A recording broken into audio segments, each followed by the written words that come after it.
What is up, guys?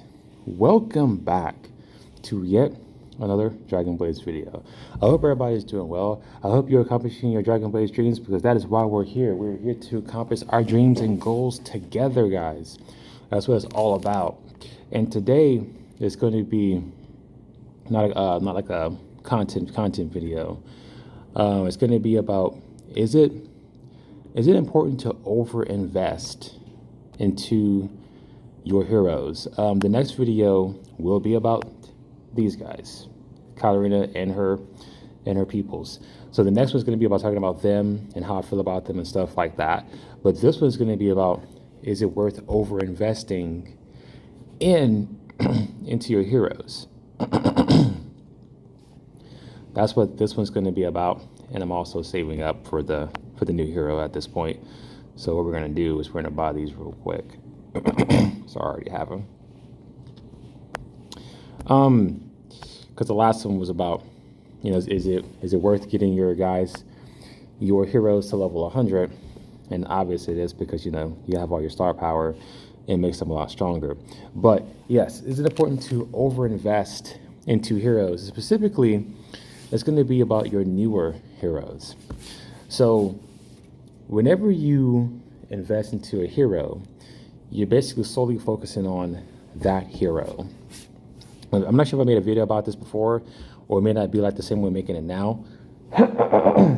But yeah, so the new hero comes out, you definitely don't want to overinvest too much into a set hero. Because your rubies are very important for lots of things in the game and anything in the future.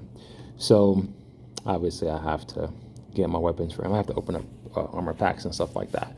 But just for newer people who are watching and stuff like that as well, and I have advanced content coming as well. But whenever you overinvest into a hero, that can be a good thing and a bad thing.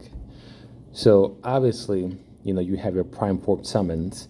You're able to get the summon rates up so you can get as many cards as possible. And I believe it increases even higher as it's closer to ending, I believe. And then you have your fourth summons impacts down here, which is your fourth impact summons, which will use a fragment of memories, which gives you a substantial amount of higher increase. We can get you higher drops and more hero cards, which are harder to obtain.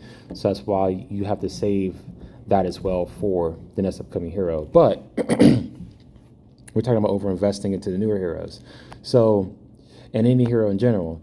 But when you have tons of rubies, typically you want to spend as much as possible on a hero. So he's only level 21. Usually how I do my stuff now is I level them up to at least 21 and I just put them into the library. I could invest more rubies into him. I'm considering it, but he's quite powerful. She was absurdly broken. So that's why I invested a ton of cards and stuff into her. He's actually pretty broken too, actually. I'm going to put a lot more hero cards into him as well. But you have to kind of look at the statute of limitations about who's super broken and who's powerful and who's subpar, who's good, and who's going to kind of lay the lines and help out eventually. Like Kesh is one of those. Kesh is very, very good, but she's a buffer. So I'm going to put more time into her as well eventually. But that's one of the lines where, I'm going to set the line here and level her up over time. I want to level him up a little more. I want to level him up a lot more. And of course, I'll level her up to the brim. And she can't go beyond a level 100. So, which is my first level 100.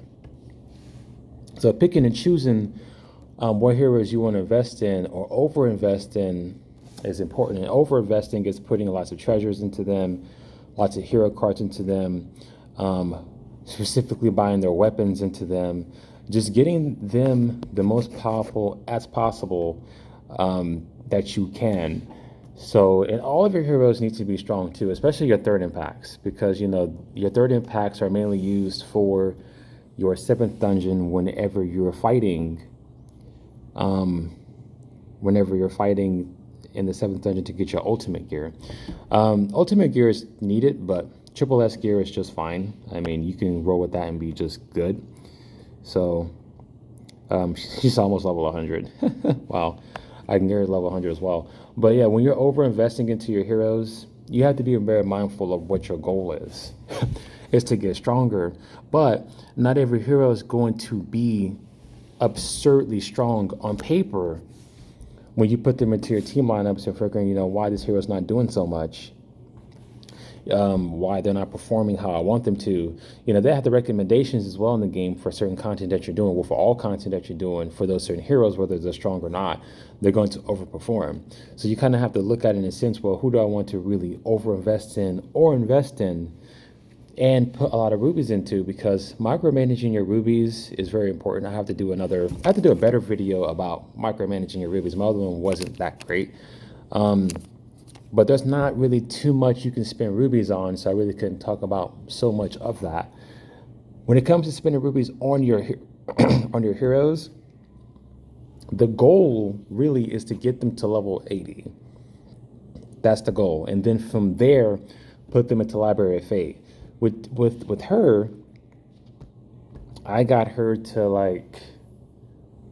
what was it? Because I also, there's certain events that came by too when she was around that allowed me to get hero cards for her as well. So I didn't spend I spent a lot of rubies. I think I spent 12 or 13 million on her, which is the most I've ever spent.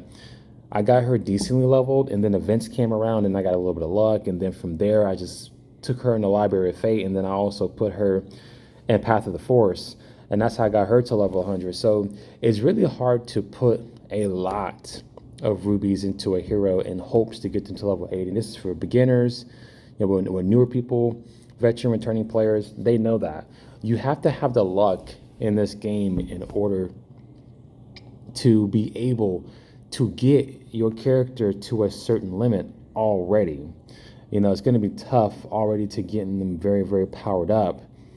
Straight off the bat, you're going to have luck. You're going to have to get, the 16 drops all the time, the 6 drops, the 8 drops, or whatever.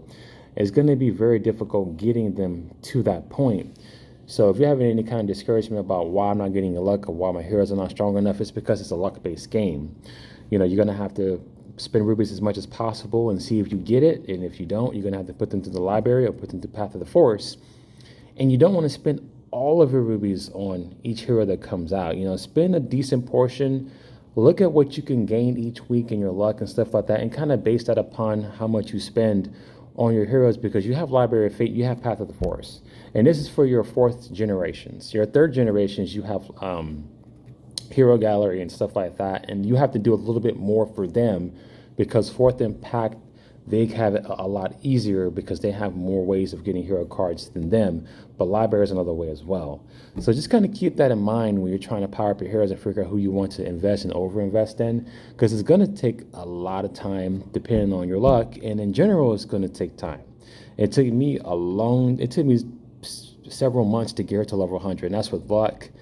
That's with getting her cards from the events and getting summons, and that's from Library of Fate, getting luck from there, because you're not always guaranteed to get them even with the rate up. And Path of the Force, you are guaranteed, but that's once a week. So that's 40 cards a month right there just on that hero alone, on top of what you're trying to do. But just keep that in mind whenever you're trying to invest into your heroes, whether they're 3rd Impact, 2nd Impact, or whatever. It's going to take time. It's going to take luck. And I want to put this video out for the newer people who may have discouraged in returning people as well. You will get your heroes powered up. My recommendation is to get them to level 20 and put them into the Library of Fate, the ones that you want to focus on mostly, and then the ones that are higher level, put them in the 2nd tier, and then the 3rd tier, and then the 4th tier of the library.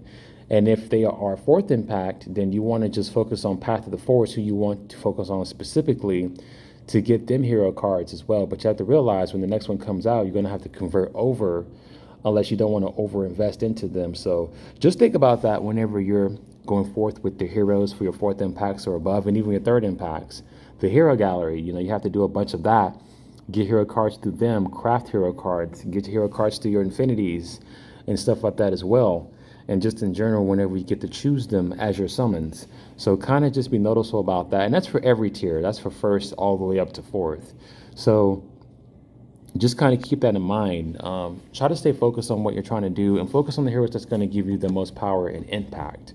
All your heroes are very viable, but again, you're going to have to figure out which ones that you want to invest in. That's the most important.